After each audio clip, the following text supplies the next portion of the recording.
네, 오늘 말씀은 여호수아 시리즈 14번째 시간 이산지를 내게 주소서라는 제목으로 여호수아서 14장 10절에서 12절까지 말씀을 제가 봉독하도록 하겠습니다. 이제 보소서, 여호와께서 이 말씀을 모세에게 이르신 때로부터 이스라엘이 광야에서 방황한 이 45년 동안을 여호와께서 말씀하신 대로 나를 생존하게 하셨나이다. 오늘 내가 85세로 돼 모세가 나를 보내던 날과 같이 오늘도 내가 여전히 강건하니 내 힘이 그때나 지금이나 같아서 싸움이나 출입에 감당할 수 있으니 그날에 여호와께서 말씀하신 이 산지를 지금 내게 주소서. 당신도 그날에 들으셨거니와 그곳에는 아낙 사람이 있고 그 성읍들은 크고 견고할지라도 여호와께서 나와 함께 하시면 내가 여호와께서 말씀하신 대로 그들을 쫓아내리이다 하니. 아멘.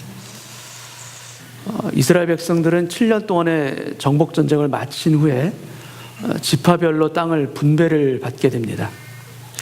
땅을 분배받는 그 방법은 여러분들이 잘 아시는 대로 제비를 뽑아서 그 땅을 분배합니다. 제비를 뽑는다는 것은 하나님의 주권을 인정하는 것입니다.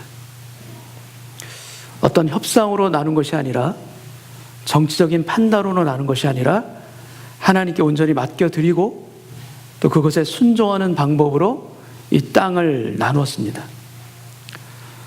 근데 이 제비를 뽑아 땅을 나누는 이 과정 가운데 예외가 있습니다. 자신의 땅을 요구하고 그 땅을 받은 사람이 있습니다. 이 예외적인 경우의 사람이 바로 갈렙입니다. 그리고 여호수아도 19장에서 그가 소원한 에브라임 산지 딘낫세라라는 성읍을 그가 받은 예외의 경우입니다. 그러니까 여호수아와 갈렙, 이 두 사람이 다 제비를 뽑아서 가진 땅이 아니라, 가진 기업이 아니라 그들이 소원을 가지고 받은 바로 그 기업을 그들은 받았습니다. 이것이 어떻게 가능했을까?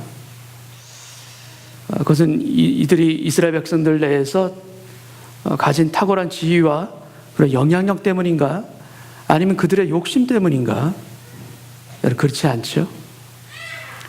제비를 뽑지 않고 그들이 소원한 대로 이 땅을 기업으로 받은 이 예외적인 경우는 45년 전에 일어났던 민족의 비극과 아주 밀접한 관련이 있습니다. 민수기 13장과 14장에서 이스라엘 백성들은 가나안 땅을 정탐하기 위해서 12명의 정탐꾼을 보냅니다. 그리고 정탐한 기간은 40일입니다. 그리고 정탐꾼을 보낸 장소는 광야 가데스 바네아입니다.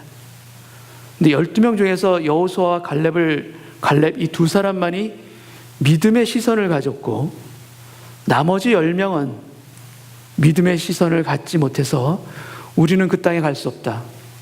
그 땅은 우리를 삼키는 땅이다. 이렇게 악평하며 보고합니다. 근데 이 보고를 듣고 이스라엘 백성들의 마음이 다 돌아섭니다. 그 결과 정탐한 기간이 40일, 그래서 1년으로 쳐서 40년 동안 가나안으로 들어가지 못하고 광야에서 방황하는 이런 민족적인 비극이 일어나게 됩니다. 그 이후에 갈렙은 성경에서 사라집니다. 광야에서 그가 어떻게 살았는지 우리는 전혀 알 수가 없습니다. 이스라엘 백성들이 가나안 땅으로 들어와서 7년 동안의 정복 전쟁을 치르는 동안에도 갈렙은 보이질 않습니다. 그런데 45년이라는 긴 공백을 깨고 갈렙이 갑자기 등장합니다. 그것도 하나님의 약속을 손에 들고 그는 등장합니다. 여호수아서 14장 6절 말씀을 제가 읽겠습니다. 그때 유다 자손이 길갈에 있는 여호수아에게 나오고 그니스 사람 여분네 아들 갈렙이 여호수아에게 말하되 여호와께서 가데스 바네아에서 나와 당신에게 대하여 하나님의 사람 모세에게 이르신 일을 당신이 아시는 바라. 갈렙이 그니스 사람이라는 기록이 있습니다. 그래서 기록이 있기 때문에 그는 본래는 이방인이었다라는 주장도 있습니다. 창세기 15장에 보면 하나님께서 아브라함을 축복하면서 그와 약속하실 때, 언약을 주실 때 내가 이 땅을 애굽 강에서부터 그 큰 강 유브라데까지 네 자손에게 주겠다 약속하시면서 그 땅에 있는 족속들 가나안 10족속의 이름이 기록되어 있습니다. 그 10족속의 이름 중 하나가 바로 그니스 족속입니다. 그가 본래는 이방인이었는데 유다 지파가 된 것인지, 아니면 그것과 상관없이 그는 본래부터 그냥 유다 지파였던 것인지 우리는 알 수가 없습니다. 그러나 분명한 것은 그는 여호수아와 함께 하나님 편에 섰던 사람이요, 신실하게 믿음을 지킨 사람이라는 사실입니다. 그는 믿음을 지켰습니다. 그러나 믿음을 지키지 못한 다른 사람의 믿음 없음으로 인해서 광야의 40년 방황이라는 고통을 그도 함께 받았습니다. 그러나 하나님은 약속하신 바를 신실하게 이루어 가시는 분입니다. 내가 여호와께 충성하였은즉 너는 살아서 가나안에 들어가리라. 그리고 네 발로 밟는 땅은 영원히 너와 네 자손의 기업이 되리라. 갈렙에게 약속을 주셨습니다. 그래 하나님이 약속을 그대로 신실하게 이루시고 믿음을 끝까지 지켰던 그 사람 갈렙을 또한 축복하십니다. 여호수아서 14장 10절 말씀 제가 읽겠습니다. 이스라엘이 광야에서 방황한 이 45년 동안을 여호와께서 말씀하신 대로 나를 생존하게 하셨나이다. 오늘 내가 85세로 돼 가데스 바네아 사건 이후에 광야에서의 38년, 그리고 7년 동안의 정복전쟁, 도합 45년 동안 나를 생존하게 하셨나이다. 광야에서 모든 장정들이 다 죽었지만 나는 약속하신 대로 지금까지 생존하게 하셔서 오늘 내가 85살이고, 더욱 놀라운 것은 11절 말씀을 보겠습니다. 모세가 나를 보내던 날과 같이 오늘도 내가 여전히 강건하니 내 힘이 그때나 지금이나 같아서 싸움에나 출입에 감당할 수 있으니. 하나님은 갈렙을 축복하십니다. 장수의 축복을 주셨고, 그와 더불어 더욱 놀라운 축복은 그의 나이가 85인데 전쟁터에 나가 싸울 수 있는 그 힘을 아직도 가지고 있습니다. 갈렙이 받은 이러한 축복의 비밀이 과연 무엇인가? 그가 가진 그 탁월함의 비밀은 과연 무엇인가? 여러분, 그 답은 어렵지 않습니다. 그가 하나님께 전적인 신뢰와 믿음을 가진 것 때문이요, 온전히 그가 믿고 끝까지 인내하면서 하나님의 길을 따라왔기 때문입니다. 여러분, 신앙의 위인들이 가지고 있는 중요한 특징들이 있습니다. 그 중에 하나는 그들이 결코 복잡하지 않다라는 사실입니다. 복잡하지 않습니다. 여러분, 복잡하면 강할 수 없습니다. 여러분, 복잡하면 약해집니다. 수많은 갈등 가운데, 소용돌이 가운데 휘둘려서 무너질 때가 많습니다. 그래서 이렇게 하면 이것이 걸리고 저렇게 하면 저것이 걸립니다. 어떻게 해야 하는가? 고심하고 또 고심하게 됩니다. 왜 나는 이렇게 복잡한 일이 많은가? 왜 나에게는 이렇게 혼란스럽고 어려운 일들만 일어날까? 여러분, 원칙과 기준이 없으면 복잡해집니다. 상황에 따라 해석하고 그렇게 해석한 길을 찾다 보면 어느덧 막다른 골목에 이르거나 아니면 미로에 갇힐 때가 많습니다. 신앙의 원칙들이 있어야 합니다. 기둥과 같이 세워져야 합니다. 그래서 그 신앙의 원칙들이 우리의 갈 길을 분별케 도와줍니다. 그래서 가야 할 길을 가게 하고 가지 말아야 할 길을 가지 않도록 우리에게 분별의 능력으로 함께합니다. 마르다야, 내가 많은 일로 염려하고 근심하고 있구나. 한 가지만이라도 족하니라. 그래, 내 동생 마리아는 이 좋은 편을 택하였으니 그는 빼앗기지 아니하리라. 주님, 저도 주님의 발 앞에 엎드려 주님을 예배하는 마리아가 되겠습니다. 여러분, 이 원칙을 지켜나가면 우리 삶에 마르다의 많은 수고와 분주함이 해결될 줄 믿습니다. 주님, 저는 관계에 불편함이 생기면 손해보는 것을 두려워하지 않겠습니다. 이기려고 맞서 싸우지 않겠습니다. 여러분, 이 원칙을 지키는 자에게 하나님의 축복이 임합니다. 온유한 자에게는 복이 있나니 그들이 이 땅을 기업으로 받을 것이며, 관계 가운데 온유한 자 결국 땅을 얻고 사람을 얻고 은혜도 얻게 될 줄 믿습니다. 공중의 새를 보라. 심지도 않는다, 거두지도 않는다, 심지어 창고에 모아들이지도 않는다. 근데 너희 하늘 아버지께서 그들을 기르시나니 너희는 이것들보다 귀하지 아니하냐. 오늘 있다가 내일 아궁이에 던져지는 들풀도 하나님이 이렇게 아름답게 이렇게 귀하게 입히시거든 하물며 너일까 보냐. 이 말씀을 하시면서 주님께서 덧붙이는 말씀이 있습니다. 하물며 너일까 보냐. 이 믿음이 작은 자들아. 주님, 내일 일을 염려하지 않겠습니다. 주께서 저에게 필요한 것, 그 모든 것을 더하여 주실 줄 믿고 저는 먼저 그의 나라와 그의 의를 구하겠습니다.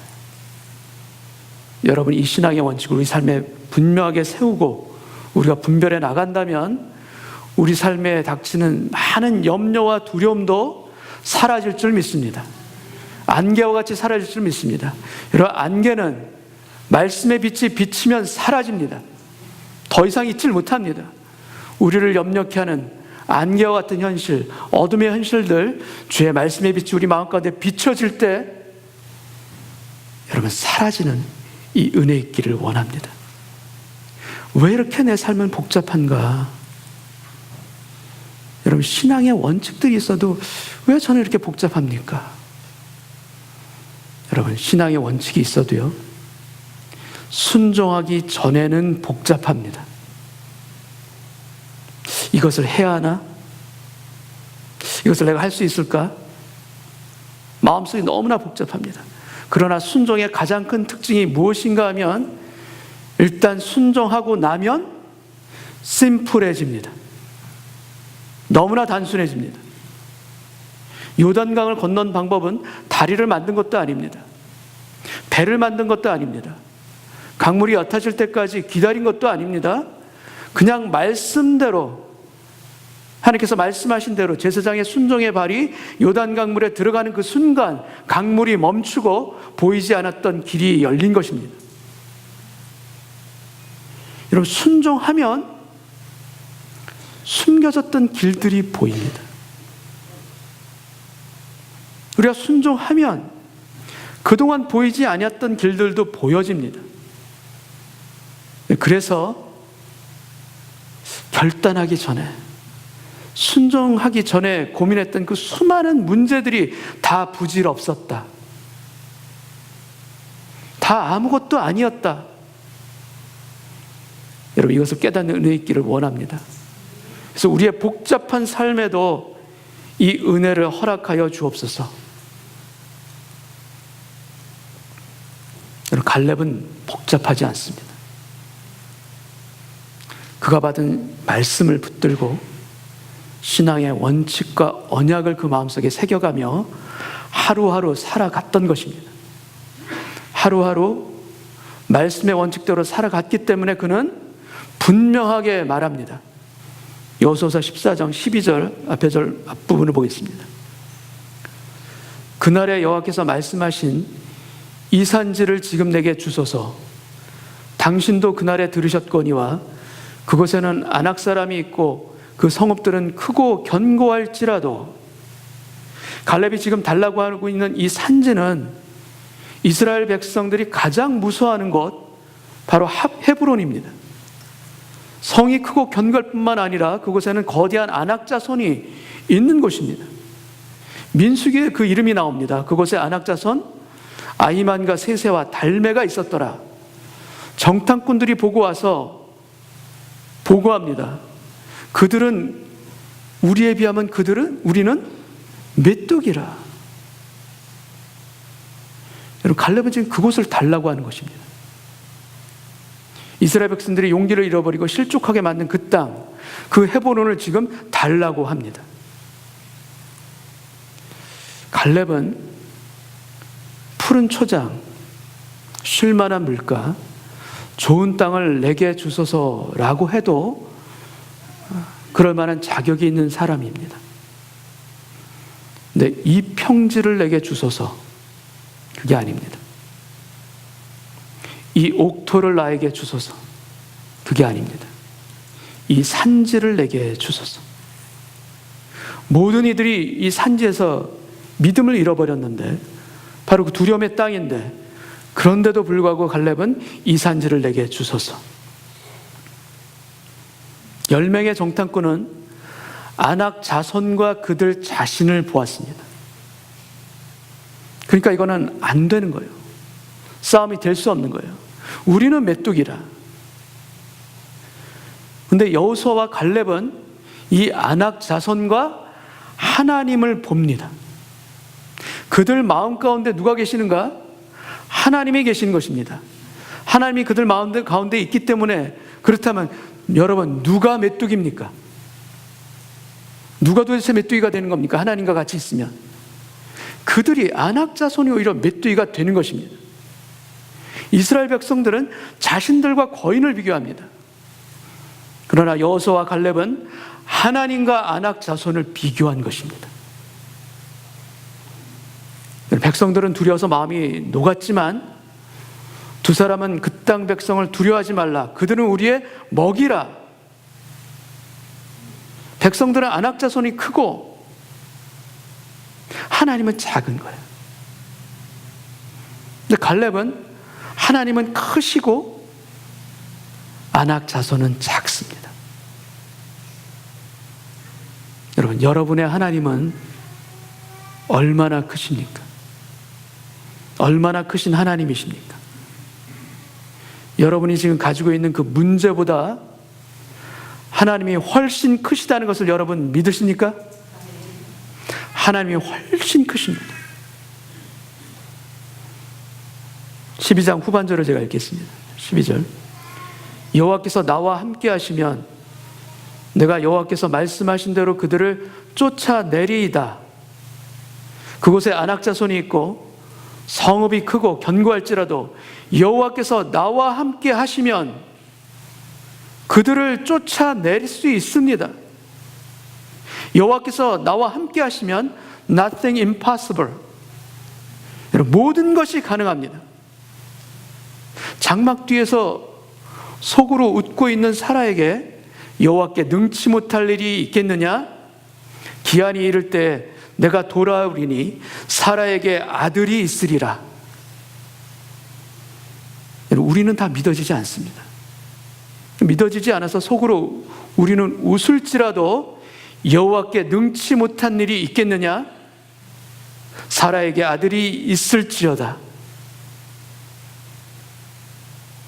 여러분, 물 위를 걸어오는 예수님을 보고 베드로가 외칩니다. 주님, 만일 주님이시거든 나를 명하사 물 위로 오라 하소서. 예수님께서 오라. 그래서 베드로가 배에서 내려 물 위를 걸어서 예수님께 갑니다. 여러분, 얼마나 놀라운 일입니까? 물 위를 걸어서 가는 겁니다. Nothing impossible의 바로 그 현장입니다. 그런데 예수님을 바라보며 걸어가던 베드로가 주님이 아니라 바람을 보고 물결을 봅니다. 그때 어떻게 됩니까? 그때 베드로가 어떻게 됩니까? 그가 물에 빠져 들어갑니다. 예수님께서 그를 손으로 붙잡으셔서 이르시되 믿음이 작은 자여 왜 의심하였느냐? 여러분, 바람을 보고 나를 보면 의심이 들어옵니다. 파도를 보고 나를 보면 우리는 빠져 들어갑니다. 그러나 나에게 오라고 부르시는 예수님만을 우리가 바라본다면 여러분, 걸어갈 수 있습니다. 우리가 불가능으로 여겨지는 험한 그 길이라 할지라도, 좁은 그 길이라 할지라도, 고통으로 보이는 그 길이라 할지라도 우리는 넉넉히 걸어가게 할 수 있음을 믿습니다. 우리가 상황을 보지 아니하고 오라 하시는 그 주님만을 바라볼 수 있는 그 믿음의 초점이 분명하게 있다면 우리의 많은 삶의 영역 가운데도 nothing impossible, 여호와께 능치 못함이 있겠느냐. 히브리서 11장은 믿음장입니다.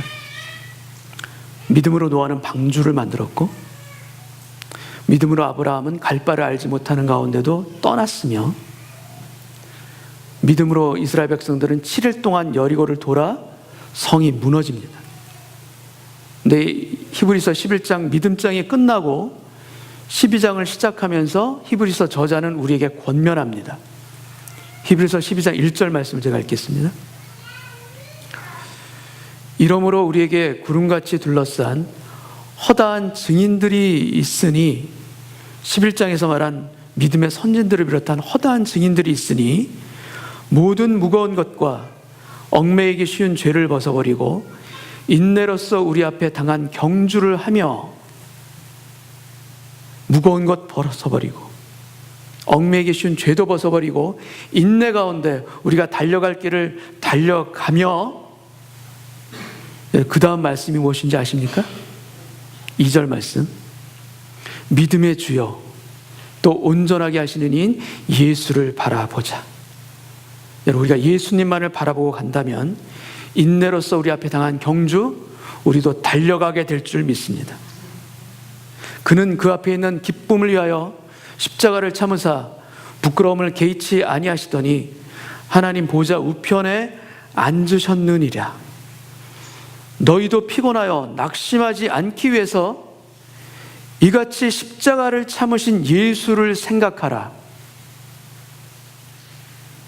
여러분, 우리가 인생을 바라보고 우리의 삶을 해석할 때 주님이 계시는 것과 주님이 안 계시는 것, 주님을 생각하는 것과 주님을 생각하지 못하는 것, 주님의 부재와 주님의 임재, 모든 것이 달라집니다. 하늘과 땅처럼 모든 것이 달라집니다. 그래서 광야를 방황하느냐, 가나안에 들어가느냐 달라집니다. 하나님의 역사가 나타나느냐, 하나님의 역사를 느끼지 못하고 나타나지 않느냐, 모든 것이 달라집니다. 여러분, 갈렙의 인생 가운데도 왜 힘든 일이 왜 없었겠습니까? 그에게. 그도 지치고 낙심되는 일 가운데, 오랫동안 변하지 않는 일들 가운데 인내하며 그 세월을 참아왔던 것입니다. 그러나 갈렙은 이 싸움에 끝까지 믿음의 경주를 한 사람입니다. 끝까지. 그래서 여호와께서 나와 함께 하시면 나는 할 수 있습니다. 아니, 저는 해야만 합니다. 그리고 이 산지를 내게 주소서 담대하고 당당하게 외쳤던 사람이 바로 갈렙입니다. 여러분, 여러분에게도 이 산지가 있지 않으십니까? 믿음으로 취해야 될 이 산지가 여러분에게도 있지 않으십니까? 아직 구원받아야 될 영혼들도 있고 포기할 수 없는 사람들이 여러분의 주변 가운데도 있지 않으십니까? 오랫동안 변하지 않는 이 가정의 현실, 그래서 안타깝고 낙담되는 마음으로 그동안 지켜보셨던 그런 여러분의 현실들이 있지 않으십니까? 그러나 그곳에 안악 사람들이 있고 거인들이 있고 그 성이 견고하고 큰 성읍이라 할지라도 여호와께서 나와 함께 하시면 그들을 쫓아내리이다. 그들을 쫓아내리이다. 주여, 제가 오늘 예배 가운데 다시 굳게 붙들어야 할 것은 무엇보다도 내 안에 있는 두려움, 염려, 그리고 이 불신앙이라는 이 산지를 믿음으로 정복하고 취하게 하여 주옵소서. 넘어서게 하여 주옵소서. 영혼을 향하는 애타는 마음과 우리 가정을 향한 비전과 자녀를 향한 믿음의 꿈을 포기할 수 없음을 고백하는 오늘 예배되게 하여 주옵소서. 주께서 도우시리라. 낙심하지 아니하고 주의 말씀을 의지하며 굳건하게 나아가는 오늘 예배자로 서게 하여 주옵소서. 여러분, 갈렙의 인생을 정의하는 단어가 있습니다. 그 단어는 바로 부사로 온전히라는 단어입니다. 그는 여호와를 온전히 좇은 사람입니다. 도표를 통해서 한번 보시겠습니다. 여호수아 14장 9절 말씀에 내가 내 하나님 여호와께 충성하였은즉 내 발로 밟는 땅은 영원히 너와 내 자손의 기업이 되리라. 충성하였은즉이 영어로 wholeheartedly입니다. 14장 14절 말씀, 헤브론이 갈렙의 기업이 되었으니 이는 그가 이스라엘의 하나님 여호와를 온전히 쫓았음이니라. 민수기 14장 24절, 그러나 내 종 갈렙은 그 마음이 그들과 달라서 나를 온전히 따랐은즉 그가 갔던 땅으로 내가 그를 인도하여 드리리니 그의 자손이 그 땅을 차지하리라. 갈렙을 설명하고 있습니다. 영어로 다 같이 wholeheartedly, 온전히라고 번역되어 있습니다. 작년 연말에 내 종은 그 마음이 다르다라는 제목으로 이 갈렙에 대한 말씀을 전한 적이 있습니다. 그때 말씀드렸지만 이 온전이라는 히브리 단어는 말레라는 단어입니다. 근데 말레는 가득 채우다라는 뜻입니다. 가득하게 채운 것입니다. 그 마음을 하나님으로 가득 채운 사람이 바로 갈렙이고 그 마음이 바로 온전히입니다. 우리는 우리가 원하는 부사가 다릅니다. 우리가 원하는 부사는 많이입니다. 크게입니다. 또 빨리. 여러분이 원하는 부사가 어떤 것이 있습니까? 여러분, 하나님께서 우리에게 원하는 부사는 온전히입니다. 갈렙처럼 하나님으로 우리 마음을 가득 채우는 이 온전히가 우리 인생의 부사가 되게 하여 주옵소서. 이 기도 되게 있기를 원합니다. 갈렙은 아이만과 세세와 달메 이 세 아낙 자손을 쫓아내고 산지인 헤브론을 점령합니다. 여호수아서 14장 15절 말씀 제가 읽겠습니다. 헤브론의 옛 이름은 기럇 아르바라. 아르바는 아낙 사람 가운데서 가장 큰 사람이었더라. 그리고 그 땅에 전쟁이 그쳤더라. 기럇 아르바, 기럇은 도시라는 의미이고 아르바는 크고 시끄럽다라는 의미입니다. 반면에 헤브론의 의미는 영어로 펠로우십이라는 의미입니다. 그러니까 크고 시끄러운 도시가 펠로우십, 친밀한 교제의 도시로 변한 것입니다. 그리고 우리의 삶에도 이러한 일들이 일어납니다. 큰 소란스러운 문제들이 우리 주변에서는 계속해서 일어납니다. 그럴 때 우리는 주님께 기도하며 부르짖지 않을 수가 없습니다. 나의 능력 없음을 주님 앞에 솔직하게 고백하고 온전히 주님만을 의지하려는 우리 내면의 변화가 일어나면서 우리는 전능하신 하나님과 연합하게 되고 주님과의 펠로우십의 능력이 얼마나 큰지, 얼마나 놀라운지 그때 비로소 알게 됩니다. 그가 내 안에, 내가 그 안에 거하면 사람이 열매를 많이 맺나니 나를 떠나서는 너희는 아무것도 할 수 없습니다. 너희가 내 안에 거하고 내 말이 너희 안에 거하면 무엇이든지 원하는 대로 구하라. 그리하면 이루리라. 너희가 열매를 많이 맺으면 내 아버지께서 영광을 받으실 것이요 너희는 내 제자가 되리라. 하나님을 온전히 따른 갈렙은 그의 평생 하나님이 주신 말씀을 붙들고 산 비전의 사람입니다. 비전으로 살아갔던 사람입니다. 40살에 정탐을 하던 그 당시 그때 주신 하나님의 말씀을 평생 붙들고 살았던 것입니다. 그리고 오랜 인내의 시간을 이겨내고 드디어 하나님의 때가 되었을 때 45년 동안 품고 있었던 하나님의 그 비전을 장엄하게 선포하는 그의 고백이 바로 이산지를 내게 주소서. 여러분, 우리도 주님 앞에 온전함으로 따라 쫓아가며 이산지를 내게 주소서 주님께 간구하고 그 소원의 성취, 그 기업을 얻는 하나님의 응답받는 인생, 복된 인생 되시기를 주님의 이름으로 축원합니다. 같이 한번 기도하겠습니다. 아버지, 복잡하기 싫은데 단순하게 말씀대로 순종하며 따라가고 싶은데 그것이 잘 되질 않습니다. 안악저선이 눈에 보이고 바람 소리가 들리고 파도가 휘몰아쳐 나에게 달려오는데 주님만 바라보며 갈 수가 없습니다.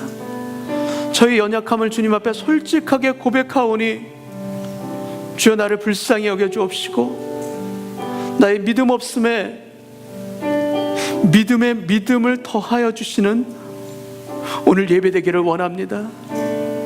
주께서 저를 붙들어 주옵소서. 흔들리는 마음을 붙들어 주시옵시고 요동치는 마음 가운데 주의 평강으로 찾아오셔서 하나님의 말씀을 따르는 것이 결코 두려운 길이 아니요 결코 힘든 길만이 아니요 순종의 발걸음을 내딛고 나면 그 길이 얼마나 은혜로운지, 그 길이 얼마나 평강의 길인지 깨닫는 저희들 되게 하여 주옵소서. 온전히 주님의 길을 따르며 살아가기를 원합니다. 여호와를 앙망하는 자에게는 독수리가 날개쳐 오른 것 같은 그 새 힘을 허락하신다고 약속하셨사오니 오늘 예배를 통하여서 그 힘을 허락하여 주옵소서. 새롭게 하여 주옵소서. 거듭나게 하여 주옵소서. 예수로 옷 입게 하여 주셔서 우리 연약함들을 다 벗어버리게 하여 주옵시고 오직 성령의 권능 가운데 주의 말씀을 온전히 따라가는 담대한 갈렙의 그 마음을 우리에게 허락하여 주시사 주님, 이 산지를 내게 주소서. 담대하게 주님 앞에 기도하며 나의 소원이자 주님의 소원을 성취하는 참된 복을 우리가 누리며 살아갈 수 있도록 주여 내 삶을 만져주옵시고 그 길을 통하여서 주님, 나의 가정이, 우리의 일터가, 우리의 공동체가 주님의 응답의 공동체, 은혜의 가정으로 변할 수 있도록 주님, 오늘 나의 기도를 사용하여 주옵시고 나의 믿음을 세워 주옵소서. 감사드리오며 예수님의 이름으로 기도하옵나이다. 아멘.